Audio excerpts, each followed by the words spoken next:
Ladies and gentlemen, can I please have your attention? I've just been handed an urgent and horrifying news story. And I need all of you to stop what you're doing and listen.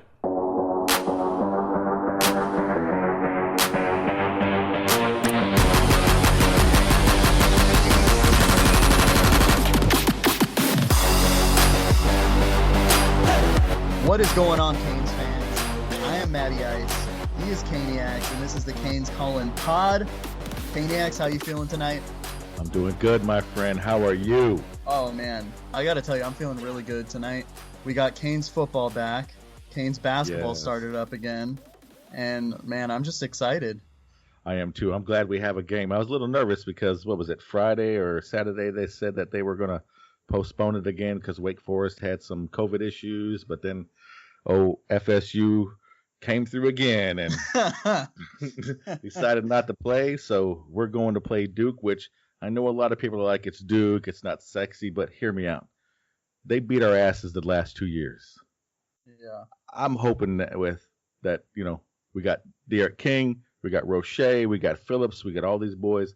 Hopefully they're going to be mad, and I want to see them take care of business this Saturday. Yeah. So we're going to talk about that. We're going to talk about the Heat. We actually have a new little segment on the Heat that I am so excited to roll out for the fans. We're going to talk a little more FSU. I know this is a Miami podcast, but, when there's a dumpster fire, who's not going to look at it? Oh, yeah. Throw the gas on it, bro. And then we're going to talk a little recruiting. I know that's not really what we talk about a lot, but we're going to cover it a little bit. And then we're going to go into some Canes basketball. We're not going to have any callers this week because we're going to kind of talk about basketball a lot. But we do want to thank Nordy, who called in last week, Absolutely. Gave us some good insight, some good discussion. So hopefully we can talk to him again soon. Oh, I'm sure he will. He had some good stuff to say. Yeah, exactly. So with that being said, first of all, man, how was your Thanksgiving? Oh, yeah. By the way, happy Thanksgiving to everybody. We didn't even talk about that. Right. Well, there's a lot of stuff going on with all the decommitments and I know, man. this I'm and excited. that. I know, a lot to talk about. But anyways, we had a good time. Went over to my sister's, ate a lot of good food. The next day's even better when you get to eat more good food. I don't know, something about leftover ham and turkey to me. I really like it. But how was yours? How was your Thanksgiving? It was good. Let me ask you something. Are you a dark meat or white meat kind of guy? Meat. You just like meat? It doesn't. It just depends on, what I want to eat at the time. But yeah, I can eat both dark and light. It doesn't matter to me. Okay. Yeah, I'm the same way. I prefer dark, like if I can choose, but I'm gonna eat whatever. But yeah, man, it was good. Just had the girlfriend over and it was my parents and just ate, and then we went back to her house, and so I got to get another meal in, So whenever I can do that, I'm gonna do it. That's always the best. Exactly. Double food, double dessert. I mean, what's up? Yeah. And so that was about it, man. I'm excited, awesome. Man. I'm excited for Canes talk right now. You want to do our 305 check-in? Let's do it. Oh, yeah. All right, Caniacs. So we got some things that we need to cover here. So as we discussed earlier, playing Wake Forest, or not Wake Forest, sorry. See, all this confusion. Right. We were supposed to. Who were we supposed to play before Wake Forest? Because it was someone else. Georgia Tech. It was supposed to be Georgia Tech, and then it was Wake Forest. Now it's Duke. I thought we were just gonna go through the whole ACC, roster eventually. So we're playing Duke. To play them first anyway, and then with the whole COVID thing, they had to reschedule it. So I mean, it would technically be we would be playing them regardless this year anyway. So. Exactly. So we're playing against Duke, 8 p.m. Eastern on the ACC network on Saturday, right? Yes. And Duke is horrible, right? I mean, they're worse than Georgia Tech. Yes, I would say so. I mean, they gave up 56 points to Georgia Tech. Yeah. So, I mean, yeah, they're bad. I mean, they're bad. It shouldn't be an issue for us, but, it's Miami. I mean, I'm hoping Derek King can have another tune-up game. You know what I mean? Well, we're going to need it because apparently everybody's thinking that UNC is just going to throttle us, and I just don't see it. But we'll see what happens after Saturday. Yeah. No, I agree too. The one thing I did want to talk about a little, and we didn't even bring this up at all, was there was some news today that came out. I don't know who tweeted it, that Ousmane Traore was injured the entire week, like leading up to the Virginia Tech game. I read that. And I mean, I felt kind of bad now looking back on it because we kind of chewed him out. And, Yeah. I mean, I still think DJ Scaife had a horrible game. But I mean, if he didn't suit up, we probably wouldn't have played, right? Because we wouldn't have had enough scholarship players at the offensive line to play. Right. I'm looking at it now to find out exactly what it said. But, okay, it's right here. It was Josh White. He put that we knew the Miami game through Virginia Tech last month was on the brink of being postponed due to COVID-19. What we didn't know was Ousmane Traore didn't practice all week because of an injury, got cleared, and started. So basically, it says if Traore didn't suit up, who knows if that game would have got played. Exactly. And I think that just goes to show us as fans, we don't have it. We don't know everything that's going on, right? Mm-hmm. Exactly. So, I mean, I understand we see what's on the field. We kind of criticize players for things, but sometimes we just don't know the whole story behind it. Yeah, no, exactly. So, I mean, some other positive news, man. Well, I mean, I don't know if it's positive for us or not. Some recruiting. We got some decommits, man. Yeah. Well, not us. Demarius McGee. Well, I mean, not us. Yeah. But there have it could been be in favor of us. Could be. Is what there I have mean. been some big commits, decommits over the weekend all over the country from what I've seen. Yeah. Decommit time, bro. Decommit season. Yep. Best time of the season. So, Demarius McGee, the cornerback, I think that's his name, right? So also Terrence Lewis, number 1 inside linebacker from Miami Central, right? 5-star. Right. Did you see what Khalil Brantley did on Twitter? Yeah, I think the whole commit list was adding him, man. Because I saw Borregales said something. I saw who else? Oh, James Williams. Yeah, I think they want him. So hopefully. I mean, so there's a lot of smoke around like Auburn and Texas A&M. I think it was like Andrew Ivins who was saying stuff about that, and maybe David Lake too. Yeah, but I mean, there's also people that are from Irvins or from Ivins. Ivins, yeah. There's a lot of people though that think that Miami has a good shot though because of his relationship with James Williams. So I mean, I don't know how much that'll come into play, but there's always hope, right? Yeah, hey, we didn't think Avante was going to come through last year, and he came through. That's true too. That's true. Last second. They do have Rump does have that ability to snag somebody big time at the very last. So we'll see. Hopefully we can land one of these guys. Hopefully. Otherwise, they're going to be having open tryouts, and we're going to have to try out for cornerback Caniacs. Man, I'm telling you what, I'm going to have to start losing some weight first. That Thanksgiving weight. Woo, right. Oh, man. So I know this isn't Miami Hurricanes related, but we got to talk about it. Go for it. FSU, for the second straight week, they were supposed to have a game. They got canceled hours before. It was hours before kickoff. Mm-hmm. And they said they only had 44 scholarship athletes available. And, this is due to all the player opt-outs and everything. I mean, at what point, it's like, I know last week I kind of defended them, but it's like, you got to know that you're not going to have enough players. Like, they already traveled and everything. It's just, I don't know. It's pretty fucked up, I think. It is pretty messed up. I mean, I think they just might as well shut it down for the whole season because what's this, 3 weeks now? 3 postponements. You had Clemson. You have the one Virginia this last week. They already postponed the Duke game. That's why we get to play. So that's 3 weeks in a row they can't play. I mean, I don't. Is it COVID issues or because they just don't have the scholarship players? Or both, because they've had. You talk about decommit season. Holy moly! Yeah, they're decommit and then just like opt out. Yeah, people opting out. They're going to the NFL already. I mean, they still got games supposedly playing. So, I mean, if these people are opting out already, I mean, it just tells me they don't even think they're going to play any more games this year. Yeah, I mean, they just had a QB decommit too. What's his name? Luke Altemeyer or whatever his name is. Something like that. Yeah. Yeah, that 4-star QB. See, they should have. And that's why it's like, why didn't they knew that this was going to be a problem. Why didn't they just do what Miami did and be like, okay, we're just going to not play, move everything back, for a few weeks and just see what happens, instead of like this just created havoc. I mean, it kind of worked out for us to play Duke, but I mean, yeah, because I don't know who we would have played to be honest. I mean, I know they wanted to keep it in the ACC. People wanted to play BYU. I seen people wanted to play other people, some other people, but I mean, with the COVID, I mean, I didn't think they were going to go out of the ACC. I mean, because all the protocols, everybody's conference has the different protocols and this and that. So I'm just glad we got a game. You ready to talk some Heat, Caniacs? Yeah, let's go ahead and do your new segment.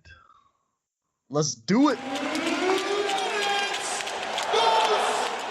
right, this is going to be your 2 minutes of Heat talk. So not much news. I mean, it's off season. We kind of talked about some of the off season stuff last week. But today, the Miami Heat dropped a picture of their new Miami Vice unis. They've been doing this for a few years now. I really like the ones last year. I think they were like the black ones that had like the teal and like the right. Yep. Yeah. Those were sick. I want one of those. Those are nice. But these ones, I don't know. I'm not feeling it, man. I'm not feeling it. It doesn't. I mean, the way it fades from left to right, it's too much, right? It just looks. Yeah, it looks weird to me. It looks like you got one of those fancy cotton candies that has two flavors.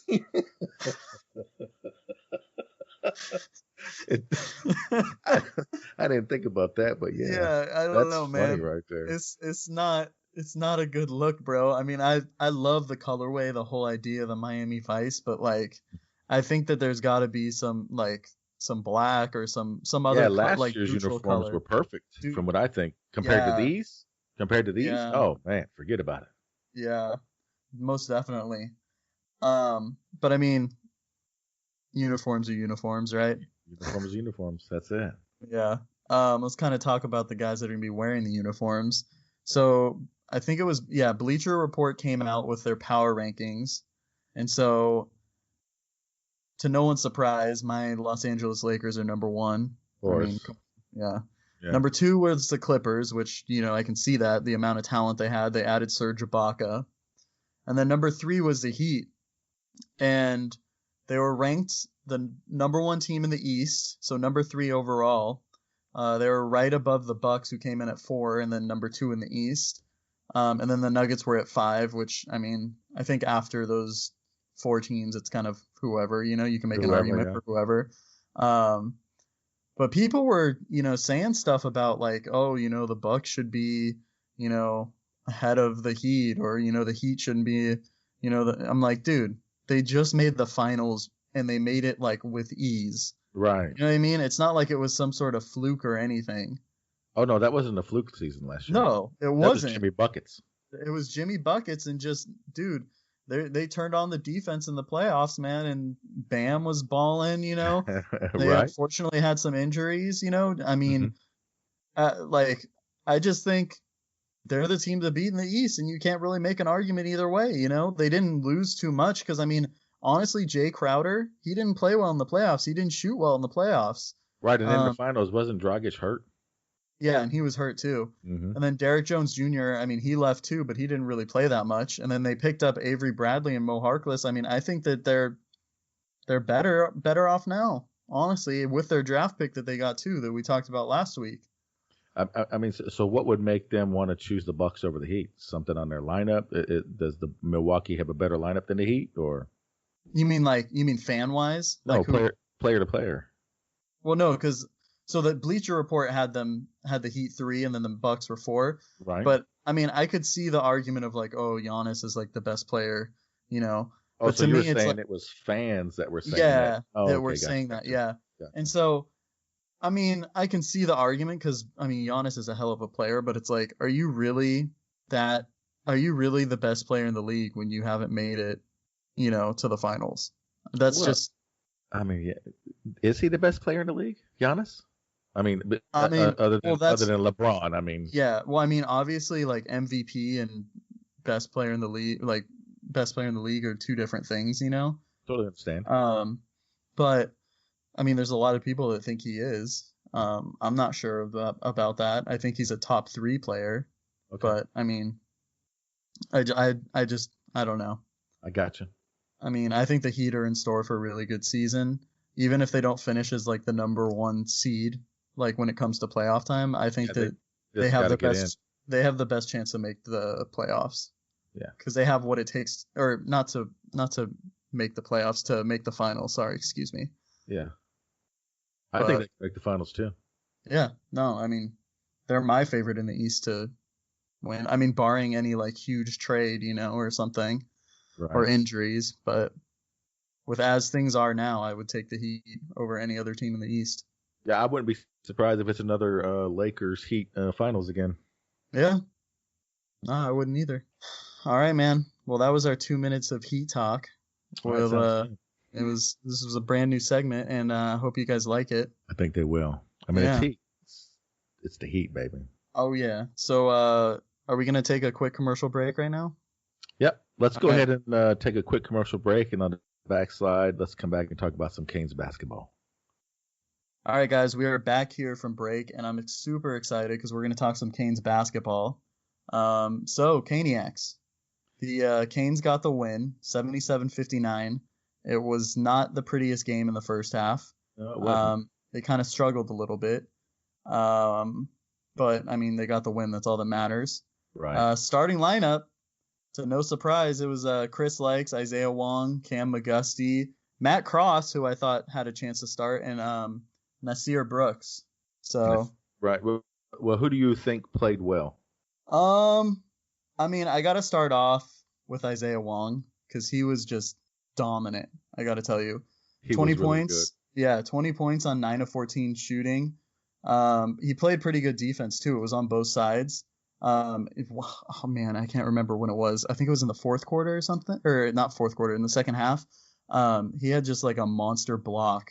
Yeah, where he stole it from the dude out of the air. Yeah, it was dunk it or something. Yeah.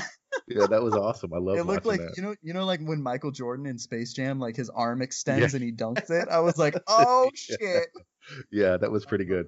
But yeah, I couldn't believe he took it. I mean, that was awesome. Yeah. And kind of like just getting into the X's and O's a little bit. They were playing North Florida was playing a like 1-3-1 zone. Mm-hmm. So when that's happening, you wanna have someone in the key, like on the top of the key, like kind of rotating and kind of making plays, like whether you drive in and dish, because you want the zone to collapse to open up, either lanes to cut in or open perimeter shots. Right. And so Isaiah Wong did a really good job of that. Not just driving in, but like passing, finding open guys and stuff. He didn't have a high amount of assists. I don't know off the top of my head. I think he had like 1 or 2, but he was still making plays, man. Yeah, he was making plays. His drive to the basket, that first step was really fast, and I think that's what helped him out. Yeah, and I think he's just really methodical in like which lane he's gonna take and stuff. He's just he's gonna be a really good player. And also, right. I was the one that said he can compete for the leading, as being the leading scorer for the Canes. So I just want that out there. So right, so far it's looking like so far it's looking pretty good. Yeah. Also, I kind of want to get into, you mentioned guys that played well. I wanted to talk about Matt Cross, just because, to come in as a freshman and start, usually for Miami, that doesn't happen too often, Right. He had 10 points, 7 rebounds, and 2 threes. He did have a few freshman moments. I remember there was one time he took like a 3 from like 2 feet outside of NBA range. Oh, wow. Like near the end of the game when there was like 3 minutes left, where it's like, okay, you kind of want to hold the ball here, Gotcha. Get a good shot. But man, he can really shoot it. He has a smooth stroke. He has a high release point. He can shoot it pretty quick. And he's a really solid rebounder for someone who's only 6'7" and he's playing the 4. So, really impressed with him. So which of the new faces were you most impressed with? Him, or do you have somebody else? Yeah, so Matt Cross I was impressed with, but you said new face, so you didn't say freshman. True. True. Yeah. So I was actually really impressed with Nasir Brooks. Man, like I was expecting him to do it on the defensive end, and like I knew he was going to be more mobile than like a Rodney Miller. But man, he like he's just like, for his size, he can really run the floor well. He really has good lateral movement. That's what gets him. I think he had 2 blocks. That's what really gets him in position to make those kinds of plays on defense. And then on offense too, when he's diving to the basket, he was getting, wide open dunks or lay-ins. I think he can shoot. I think he missed a few easy layups and dunks, if I do recall. But I mean, I think that with him, like, he gives us something we haven't had for a while, inside. I like that. Yeah. So I mean, well, he's a lot better than Miller Jr. Yeah, I think. I mean, not to like bag on Rodney Miller. I think that he's just a little slow.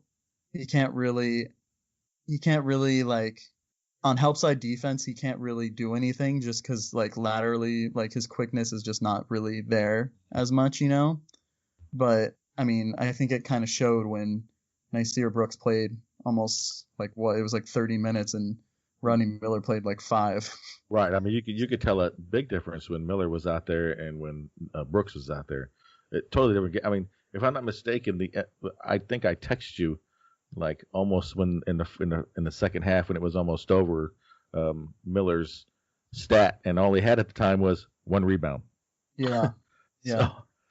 So I mean, I think part of the reason why Rodney Miller didn't play as much too was because of the fact North Florida, they were like a live and die by the 3 team, and they're gonna stretch you out.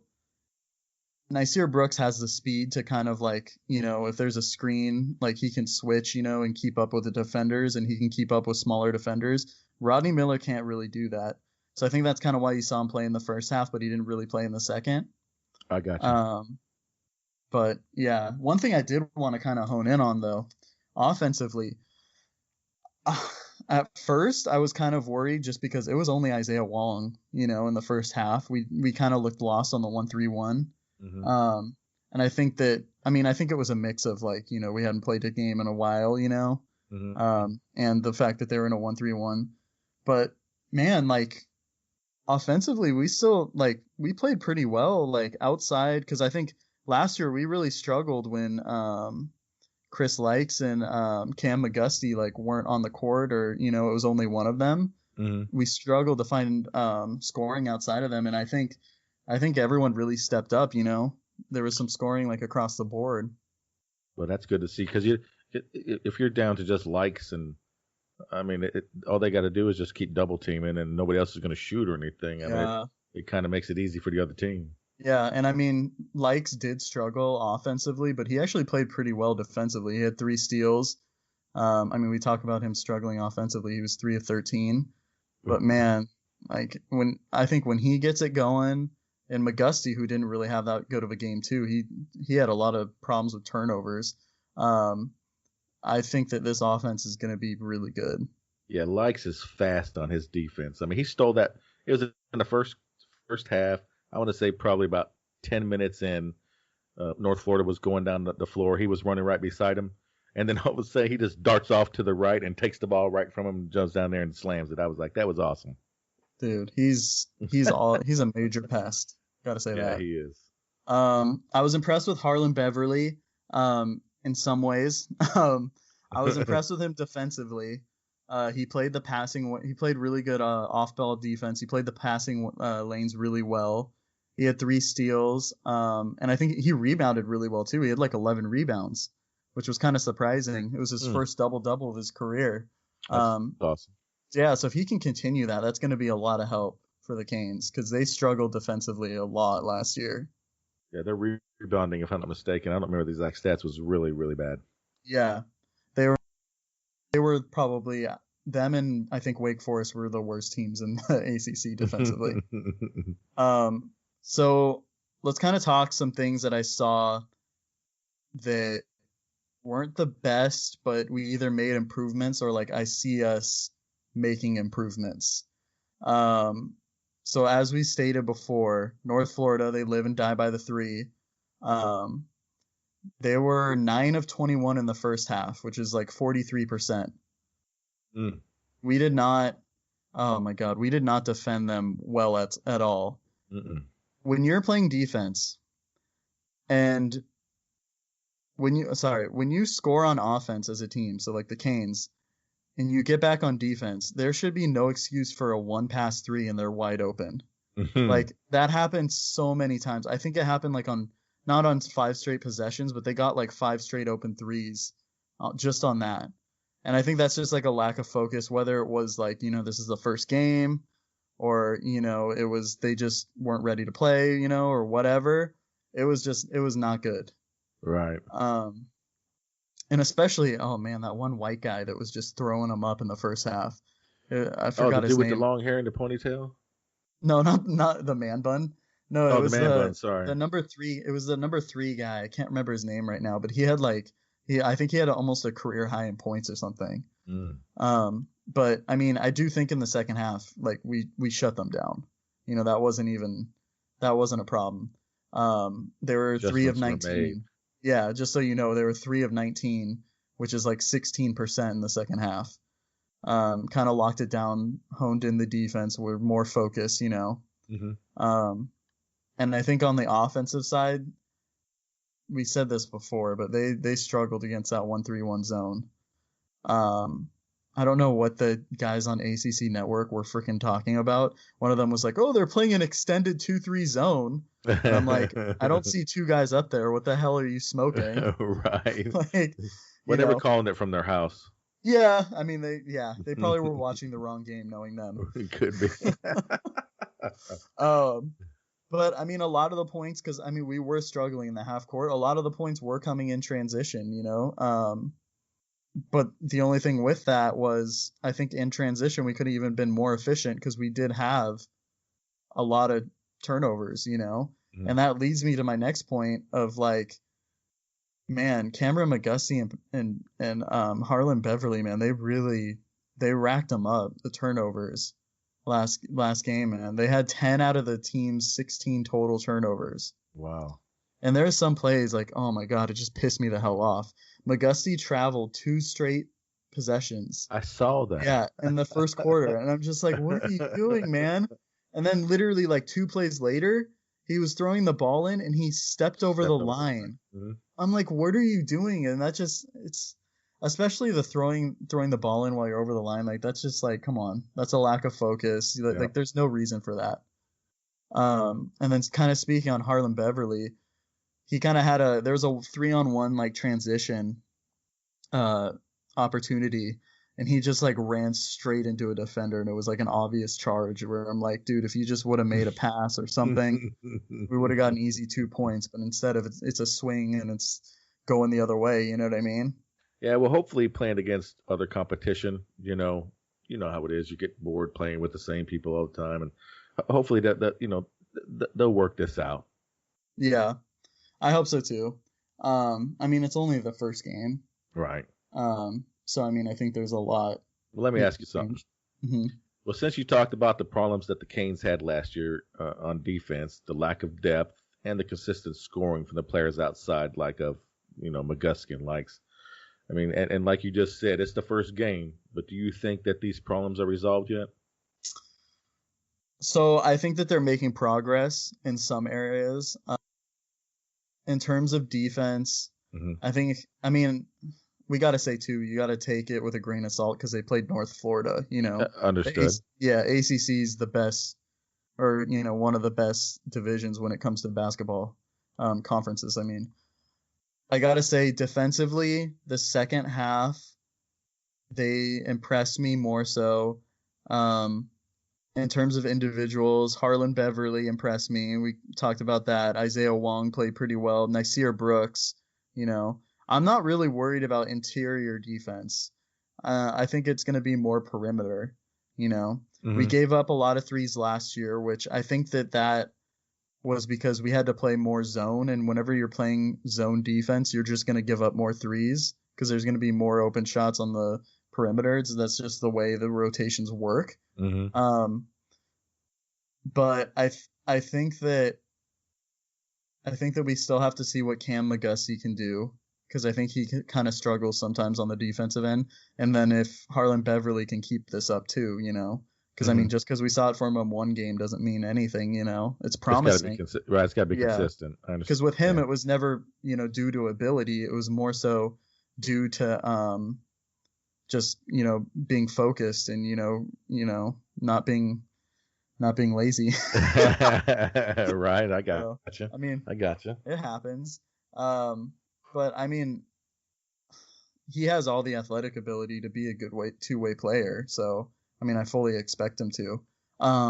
Right. So after you saw this game, are you more worried about going to the tourney if we have it, or are you less worried about going to the tourney if we have it? So like, which issue am I more concerned with? Like in terms of like defense, lack of depth, and just like overall for the team, what you've seen. I mean, granted, it was just one game, but do you see? Because I mean, even if they would have played the tournament last year, we wouldn't have made it, right? Yeah, no, we wouldn't have made it. Yeah. So, do you have a good feeling that we have a good shot of making the tournament this year from what you've seen? Oh, yeah, most definitely. Oh, okay. I think we kind of talked about this with Wyatt.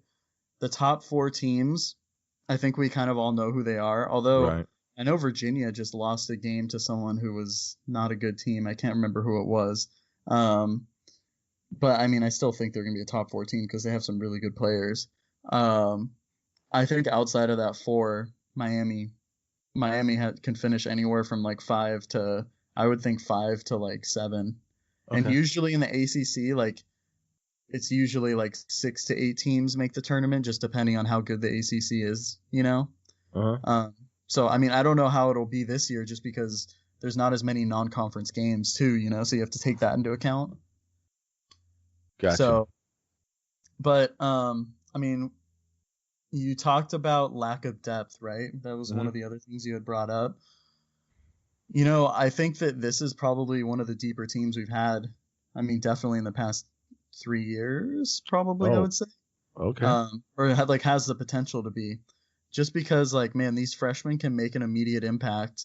All the pieces we had returning. We saw some of that on this last game too. Yeah, well, I mean, we played 8 players, but like, I don't know like why Dane Goff didn't play. I was expecting him to play. But who else? Oh, we didn't even talk about this. Earl Timberlake didn't play, and it's because he's going to be out for 3 to 5 weeks. I believe it's like an ankle injury that he had in practice. He had like aggravated it and then re-aggravated it again. Which I mean, I think it's not a good sign individually for him, just because like, I think the non-conference games are really where like, the freshmen can really get some good experience, because to just dive straight into ACC play is going to be a tall ask. But I mean, if there's any freshman that can do it, I think it's Earl Timberlake, because he's just so good, There you go. So talented. But yeah, I mean, I think the depth is definitely improved this year. Like, we have a lot more guys that can play, and I think the rotation is definitely expanded, because I could see us playing like 10 guys. Good. But yeah, because I'm excited to see him in the tournament. Yeah, not just play 10 guys too. I mean, I could see a handful of guys being like the leading scorer on the team, like any given night. Like I could see it one night being Cam McGusty, Isaiah Wong, Chris Likes. But then, like, you throw someone in, like, Matt Cross, like, if he gets hot, he can knock him down. You know what I mean? Mm-hmm. So, I mean, and then Harlan Beverly, too, like, has a bunch of potential, too. It's, So the ceiling's high for this team. They just got to get it done. Yeah, the ceiling is high. Most definitely. It's just up to them to do it. Understood. Let's hope they can do it, because I want to see it. Oh, I want to see it, too. So, I mean, overall, I think I'm satisfied with the win. I think you are too. So we just got to see how they come out and play against Stetson. That's going to be on December 4th. They just released the times for like all the games, the remaining schedule, but I did not have a chance to look at it, but it is on December 4th. So be sure to check that out. And then they open up and they play Purdue in the ACC Big Ten Challenge. Right, on December 8th.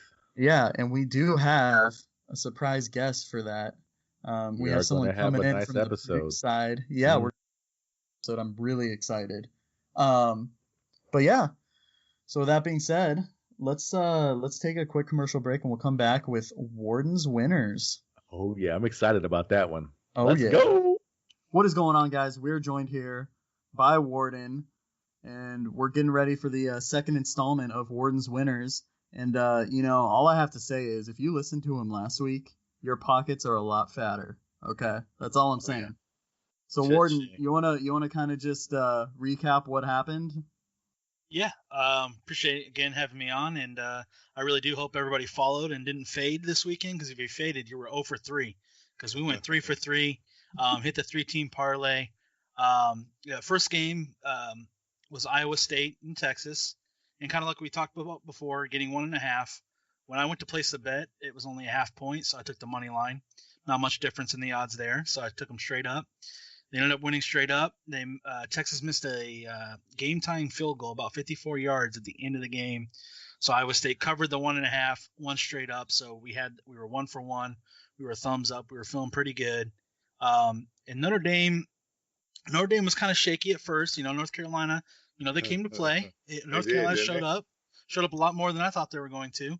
Yeah. And then even the quarterback for Notre Dame, he had that weird flip pass in the middle of the game.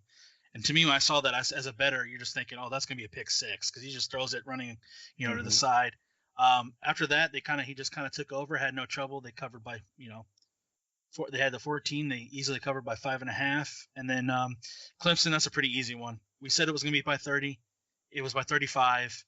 Trevor Lawrence is, the king arm. He's going to be the number 1 pick next year. Tell you, bro. He's just, everybody's dream quarterback. So yeah, I cashed in for 178, $25 bet, won me about 143, get your money back. So it was a good first week. So if you listen, heck yeah. Hey, so Warden, what do you got for this week? People want to know, how can I make this money? People that lost out on last week, they're like, I need to get in on this. What do they got to do? We're gonna try to go 2 for 2 on the 3-game parlays. And I was talking to Caniacs, a little earlier, and I said I'm not really sure how I'm feeling about this, but I did a little bit of digging, and I kind of found 3 games that I like. First one, we're gonna go Syracuse. We're gonna go back to Notre Dame. Notre Dame. Syracuse below average team, but I think they have one of the best coaches in the ACC, if not in the country, in Dino Babers. I think he's great. I think he's fantastic. Notre Dame coming off a tough game against North Carolina. Could be a trap game.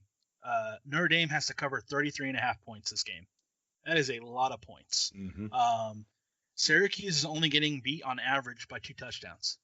That's So to me, you're getting a 19, little bit of cushion there, and Notre Dame's only averaging below 3 touchdowns of victory.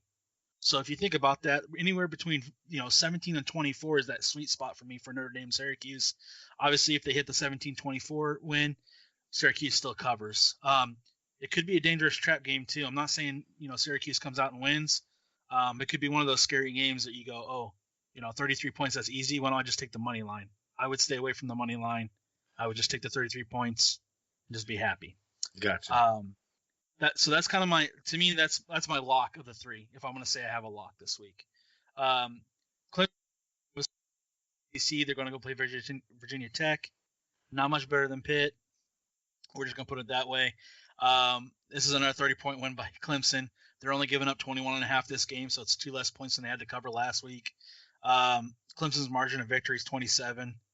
Virginia Tech is a 0.7 margin of victory, so when they are winning, they're barely winning, and when they're losing by a lot. They're really losing. So it kind of averages out. So those are the first 2, and then Oklahoma, they're getting a primetime game against Baylor. Sooners above average offense. Lincoln Riley's doing it again with Spencer over there, and Alex Grinch is not a good defensive coordinator. So I know there's going to be a lot of points. There's no defense in the Big 12, right? We all know that. Right. But Matt Rule's not walking through that door for Baylor. So he's not walking through that door. Oklahoma averages 22 points in a margin of victory. It's going to be a close game. It's going to be a close cover.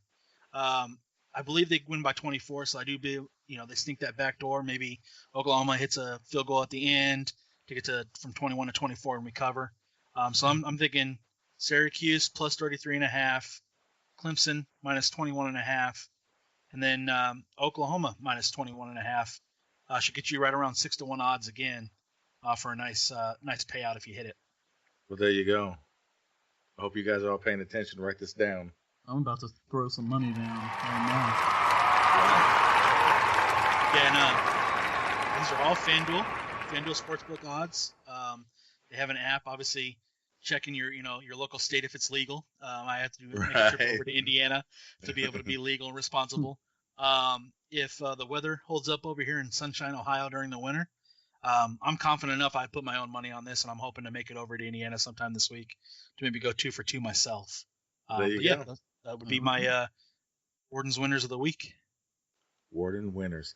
That's outstanding. Hey, man, we appreciate you coming in, and my bank account is very happy. My kid's going to be a lot happier about Christmas time. So hey, all I got to say is it's called Wardens Winners for a reason. Exactly. Yep. And I had to hit the first one because if I didn't hit the first one, I couldn't come on the week two. We got to find a new guy. Yeah, that's it. No, it's all good. Hey, man, we appreciate you, buddy. I appreciate you guys, and take it easy. It's all about the U, right? Oh, yeah. Yes, sir. Go Canes. All right, some great insight from Warden. I'm definitely looking forward to making some money. I don't know about you, Caniacs. Well, yeah, I gotta add to my pile now. I mean, I already added to it last week. I just got to keep it rolling. Keep it rolling. Oh man. So let's get into some picks. This is probably my favorite part of the show. All right, let's roll it. Let's do it. Let's do a quick recap. So we ended last week. We were 3-3, tied. Mm-hmm. Very close matchup. So let's just kind of recap the week 2 picks. So the ones we had last week and talk about what happened. So Khyber Pakhtunkhwa and Northern Pakistan played. We both picked Khyber. This was a cricket match for those of you that don't know, but how would you not know? It was actually a draw. Yeah. So nothing happened there. Not much. Second Just game was a men's college hockey game, and this was actually postponed. I don't know if it was probably due to COVID, so scratch that one off. Yep. And then for the second straight week, the soccer match tied. The Russian Premier League, Lokomotiv Moscow and Akhmat Grozny tied 0-0. So no one got points off of that. Nope. And then rugby, France versus Italy. We both picked Italy, and France won 36-5. So smoked them. Yeah, neither one of us got that. But the last one is the one where someone got a point. UFC Fight Night. Nate Maness versus Luke Sanders. You picked Nate Maness. I picked Luke Sanders because he had a man bun. Champion. He must have not had the man bun during the match because he lost. He won. Nate Maness won via sub with rear naked choke. I don't know what that is, but it sounds kind of kinky. He submitted him by a rear naked choke. That's a move. Rear naked choke. Basically got behind him, choked the shit out of him so he couldn't breathe, so he quit. I know. I was just saying that to be funny. Oh. It's okay, old man. All right. I'm going to cut out the other stuff, but I'm going to leave what you said in there. Oh, God, you got me. That's hilarious. So, week 3 picks. Caniacs, you excited about this? I'm ready. What we got? What we got? Oh, by the way, because I'm winning. Yeah, you are winning. We gotta set up like when this is gonna end, so we can have like an established timeline. I'm thinking maybe we end it with college basketball season. When football season's over, or you mean all the way through basketball season? All the way through basketball season. Let's roll it. I'm down with that. All right. First matchup, we got the Quad-e-Azam Trophy again. We got Central Punjab versus Sindh. Who you taking? I'm gonna go with. I got to stick with the boys. We got to go with Punjab, Central Punjab. So you are taking Central Punjab. Okay, I am taking Sindh in that one. Next one, we got a men's college hockey match. We got Omaha versus St. Cloud State. Sunday, 9:05 Eastern. Who you taking? Omaha. Okay, I am taking St. Cloud State. You didn't like my Peyton Manning impression? Yeah, no, it was. I liked it. It just wasn't that funny.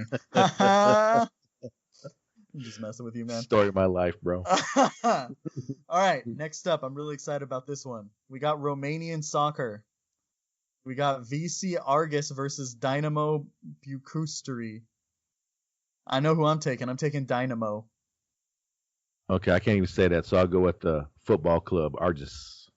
Okay, you're going with Argus. All right. Next up, in honor of basketball season started, I chose 2 basketball teams. I promise these are teams I don't know anything about. Okay. So, because obviously I'm the one that knows more basketball. But so we got Northern Iowa versus St. Ambrose. Friday, 7 p.m. Eastern. Who you got? I'm gonna go with Northern Iowa. I was gonna go with Northern Iowa too, even though they're 0-3. Well, I was thinking because St. Ambrose doesn't have anything, so maybe Northern Iowa will take them 3 losses and get mad and take it out on St. Ambrose. Yeah. Okay. Last game, Friday, 7 p.m. Eastern. We got Miami of Ohio, the fake Miami, versus Wright State. Who you taking? Wright State? Okay. I only root for one Miami. Well, you said that, so I was gonna take Miami of Ohio. But I guess I'll take. You know what? Screw it. I'm taking Ohio. I'm taking Miami of Ohio. You do it. I know. I am. All right. Catch up anyway. It's okay. I'm down by 1. Get off your high horse there. Okay. So that's our picks, man. What are you doing this week? Anything fun? Anything good? No, not really. Just waiting on the Duke football game this weekend. Going to watch some ball. I actually got some people coming over on Sunday, so I'm going to prepare the meat and everything for that. Oh, I am doing something Friday night. I bought a while back. I bought this 18-pound brisket, and I'm going to go ahead and I talked with my buddy. We're going to go ahead and smoke it and everything on Friday night, and I'm going to take it to my my VFW organization. I'm going to donate it all. Oh, that's awesome. We can raise some money. Yeah. We're going to try to raise some money this Saturday. Wow. I almost forgot all about that. That's awesome, man. I love to hear it. Yeah. So what about you? What you got? Are you done with all them Christmas lights yet, or what? It's hopefully by this weekend. I'll have to send you a insider photo so you can see kind of what it looks like so far. Yeah. But I'm interested. Really interested. It's a lot of work, and we're going crazy this year. So. Hey, it's holidays. Everybody's been inside. Go for it. I mean, because people are gonna drive by. They're gonna look at it. They're gonna be happy. All that good stuff. So yeah, I love it, man. I'm not gonna lie. I love it. That's what we do it for too. So that's what you do. Yeah. Well, man, should we wrap this up? Let's wrap this up, you guys. I appreciate you all tuning in. We appreciate you guys listening. Make sure you subscribe to us. Give us a like. On all major platforms where you catch your podcasts at. And leave us a review, too. Leave us those 5 stars. Yeah, leave us a 5-star, 1-star, whatever. We would like to know how you guys are feeling. But yeah, just let us know. And let's go Canes. Let's beat that Duke butt because, man, 2 years in a row. Man, we got to get that off our shoulders. But anyways, exactly. Bubba, you have a great day, and we'll talk later. And go Canes. Go Canes.